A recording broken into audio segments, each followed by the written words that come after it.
This is Strictly John Keith on City Talk 105.9. Hello, I'm John Keith and welcome back to Strictly John Keith on City Talk 105.9. My studio guest, former Everton and Ireland midfielder Gareth Farrelly. We've got to the stage in his story where in July 1997, a tribunal decision, Howard Kendall made Gareth the first signing of his third spell as Everton manager, and we've talked about the dramatic end to that season, the goal against Coventry that kept Everton up. But just to talk about Ireland, Gareth, now, when you arrived at Everton, I think you'd already won 3 Ireland caps under Mick McCarthy, hadn't you? Yeah, Mick did a fabulous job for Ireland, and I have huge respect for him still to this day, because he came in at the end of Jack Charlton's era, and in truth that had been a huge positive time for the Ireland, put Ireland on the map in relation to football. But with regard to infrastructure, set up, back office type, there was not a lot there. No. And he did a brilliant job, and I include Ian Evans in that, because from an under 21 point of view, he put together a fabulous group, and we had a fabulous time.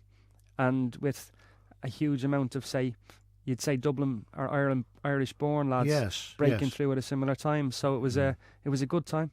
And I think the first of your caps was on a tour of America. You were only 20 when you got your first cap. My first one, luckily enough, was at Lansdowne Road. We played against Portugal. Right. And then we played Holland away, and then we went to a US Cup. So I picked up some caps while I was over there, which again was a huge experience. But that's where I say the irony lies, that I went back to Aston Villa with more Irish caps than I had Villa appearances. Yes, well, that's strange. Well, I think Steve Highway, going back even further, he'd actually played for Ireland before he's made his debut for Liverpool in a league game. Yeah, so these things do happen.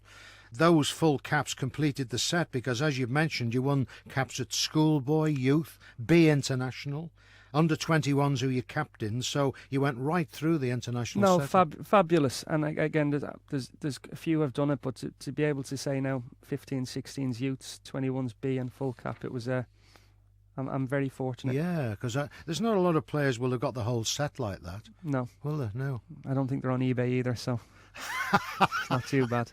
No. Now, we must talk about a great Ireland player who was with you at Villa, and I know he wasn't only a hero then, he still is, the great Paul McGrath. What a defender he was. Yeah, Paul McGrath was incredible. I think obviously it's well documented of how he didn't train, or the different elements to his career and the career he's had. And had a glass of lemonade or two. Yeah, but you look at, I think now, in the modern time, we hear legend and we hear different things, and in truth, they aren't legends, not in the essence of the word or how you see it, but they're good players, full stop. Good players, yeah, and even some it's of that. It's overused, I agree. Completely, and some of that, it's profile building as opposed to actually what actually takes place on a pitch. Whereas for somebody like him, and to be able to watch him week in, week out, he was exceptional. And again, there used to be a joke at Aston Villa that the sponsors would have 2 Man of the Match awards. One was, which they just gave to him every week, and then there was one for one of the other guys. So he was exceptional, but equally he was from Dublin. He looked after me incredibly well from when I got there. Did you know him in Dublin? No, not at all. But I'm saying, coming from Dublin, yes, exactly. with an affinity immediately. And I say, like, Steve Staunton would have been very good to me, in truth. Yes. But I had a natural affinity with him, and obviously we keep in touch now through different things. But anytime I see him, it's always a pleasure. We had Ron Atkinson on the show, and I've talked to him about Paul McGrath, and he's just in awe of his talent. He said, and sometimes we know he'd been out the night before, and he'd just go out and play magnificently. I think the worry was if he didn't go out the night before. Well, I think that's when people used to worry. Well, yes. No, he was like you say. He was exceptionally strong. He was an incredible athlete, and I think that was one of the things that he was, from a career point of view, and different people have different traits or whatever. He was completely comfortable in that environment. So going into a game, it was like it was a trigger where he was able to perform. And in fairness, his performances at Aston Villa, again in a good team, strong team under Ron, they won the Coca-Cola Cup, did very, very well in the league. Yeah. There was some super players there. He was exceptional. And you still keep in touch with Paul? Yeah, I see him. We played in a charity game in Ireland a few months ago. He's still really, really proactive in things he does. So he's was a hero and always will be. Yeah, he's a tremendous, tremendous player. I mean, you made a very good point there, and it's one somebody made to me about George Best, because George was known to go out and enjoy himself as well. And they said, if you'd taken that away from these players, they might not have performed as they did. Now, is that ridiculous, or is I don't know if it's ridiculous, but I think you've got it's characters, isn't it? I'm sure Yeah. any job, I football, suppose it anything is. anybody do, you've got different characters in a room, an office, a dressing room, and Yeah. there's different dynamics to their makeup. Now, for him, like you say, he had that ability, irrespective of a day, 2 days, whatever was documented. Yeah. Yes. There was, when the game time came, it was a completely different was there, individual, yeah, and yeah. his performances then completely compounded what you would have anticipated based on someone having a good night out Yes. under normal circumstances, let alone what he was able to produce Yeah. Yeah. on a consistent basis. And I think I'm right in saying that in Paul's Farewell Island game, you scored another long-range goal. Didn't Yeah, you? yeah, and again, that was a fabulous day for me because we'd sort of grown into the squad a little bit. We were a little bit more comfortable there. We were starting to play better, different things like that. So Yeah. to score on that, it was a fabulous day, huge crowd, which was Oh, yeah. deserving for him. So Yeah, it was yeah. it was a good occasion. What is Paul doing these days? What's Well, he I up think to? Paul does different media things. He's Yeah. got different outlets. He's involved with Yeah. charities. He loves his golf now. Yeah. So, mind you, with the weather, I don't think there's been much golf played. No, So are you a golfer? a bad one. A bad one, but Yeah, you do yeah. play. I try to, yeah. Yeah. I think I've Well, there's replaced. plenty I've of places replaced. around Southport, isn't Yeah, there? I've replaced golf with young children. Yeah. Can I just, while you were at Everton, there was a rather unseemly comment, I thought, made at an AGM by Peter Johnson about you, wasn't there? Well, it was me and John Spencer. Yes, that's right. And- It was Everton's AGM in September 1998. Yeah, again, different times. At that time, there was a comment by him which was seized upon, saying, "Well, this time last year we were signing the likes of Gareth Farrelly, whoever, whereas now we've brought in Walter Smith and we brought in players of the like of John Collins and different things like that." So I think it could have been dealt with differently at the time, Yeah. even from a personal point of view. But again, he tried to make a point, but it was the wrong way of making it. Yeah. But To be honest with you, from my own viewpoint, the writing on the wall was it? Yeah. with Everton for me was already in place then. Because as you So- say, Walter Smith came in after Howard, didn't he? Yeah. And again, the difficulty in that, I think, for everybody was that I'd sat down with Howard at the end of the season, and people talk about you must have had a fabulous night. But I think there was more an element of relief to have avoided the potential Yes. of a relegation. Yeah. And like, Yeah. I laugh at relegation now, but from my viewpoint, different people have different stories, and I'm sure you interviewed them about the medals they've won, the lives they've had. But that's a career that's not everybody's. Exactly. But equally, it Yeah. doesn't undervalue what people would classify No, as not an at all. achievement. Not at So all.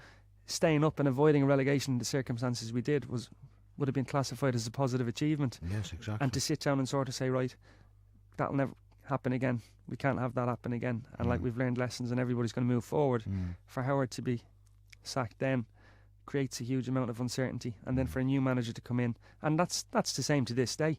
The psychology of a footballer is very interesting. As I say, there's so much doubt, confidence, different things that fit in and around that you had a situation where a new man comes in, signs a player who plays in your position, and automatically sits down in front of you and says, well, listen, things might have been good, but I don't foresee you being in my plans. So, Now, do you think now the Everton players, they've just lost, they're going to lose David Moyes at the end of this season?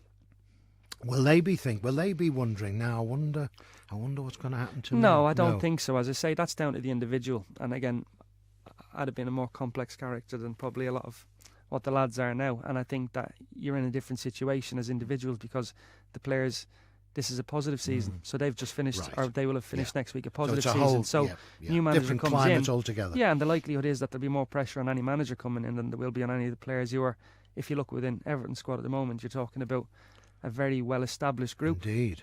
And Indeed. people who've done incredibly well. So I don't think that would be an issue as it may have been then.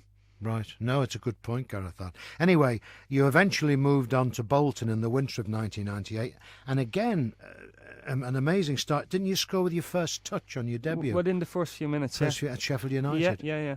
Which for me was like we joke about it, saying like it was like a form of parole because I'd had months of disenchantment, and again, I joke about my career, but I probably spent more time with every youth team at every club I was at than with the first team.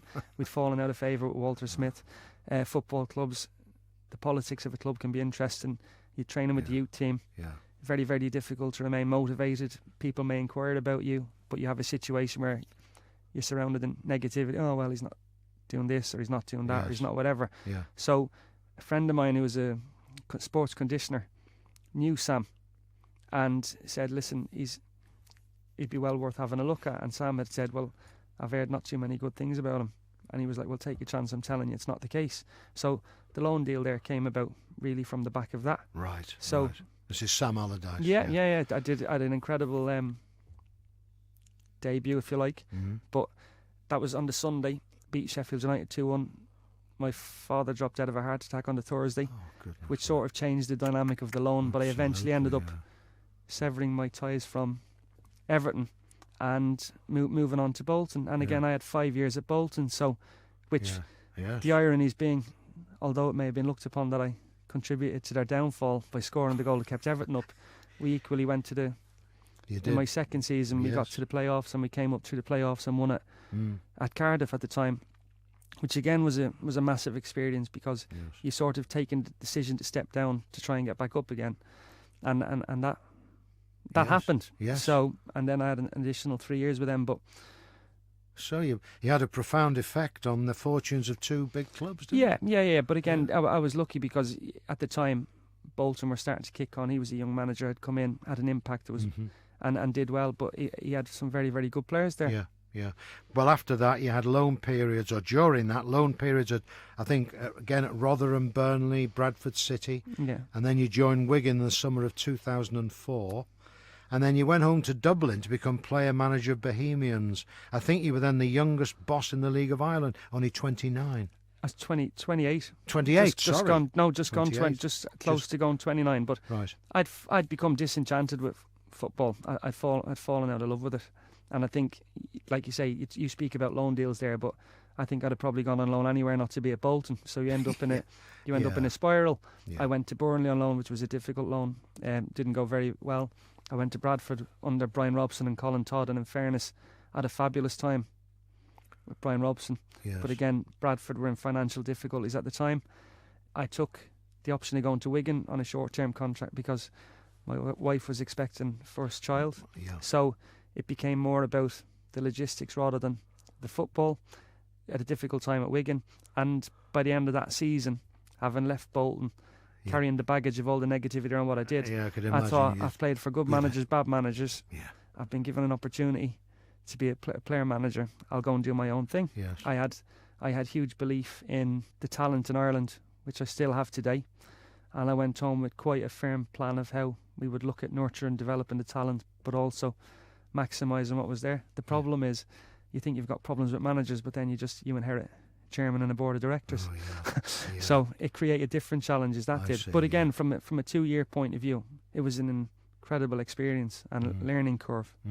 It's said in the book you had a brief stop at Leicester City, but I came back when I resigned. I resigned from Bohemians again after it was quite ironic. We had a cup game, and people will always say about the strength and weaknesses of being a player manager, and I think player manager has possibly got more chance of succeeding based on the strength of the structure around them.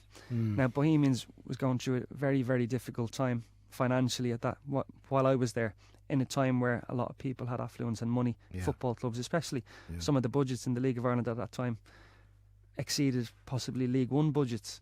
So I resigned, decided to come back. A friend, I trained with Leicester for a couple of weeks, and in fairness, I had a fabulous time there, but I signed for Blackpool on a short-term contract. Yeah. And the irony with Blackpool, which was funny, was I played in a game against Scunthorpe, and one of the things within the short-term contract I'd agree that Blackpool was, no one had made me aware of that, how Blackpool structured their appearance money was based on the time you spent on the pitch. So again, that was a Blackpool team that got promoted to the Championship. There were some super players there and had a great time. But I came on against Scunthorpe in one of the games, and I remember trying to block a shot and getting kicked in the groin. And I remember getting my pay slip later on, and I think I got £7.10 gross. Oh, good gracious. And I had to it's have not much for getting kicked in the groin. I know, Gareth, I think on eBay I could go on, I'd probably get a better price from that. Even friends and family would probably do it for more than that. Well, anyway, sorry. I signed for Cork City after that. Yep. And by the time you'd played your last league game in England, you'd made 173 league appearances and scored 8 goals. But now, of course, and I think you did briefly play again for non-league Warrington, didn't you? Very briefly. Warrington Town. One of my best friends at university was there, And he Right. asked me to go down for a few weeks, and I went down. But again, my body was at a stage then where I think they played more games in 2 weeks than I'd played over the last 3 years. Well, there you are now. You're looking well. Football's behind you, and a whole new career opened up with the law. All success in that, Gareth. Thank you very And much. I'm sure you'll make a big success of it. And thank you for being my guest. And on behalf of Gareth Farrelly and myself, John Keith, from this edition of Strictly John Keith, goodbye. Strictly John Keith. City Talk 105.9.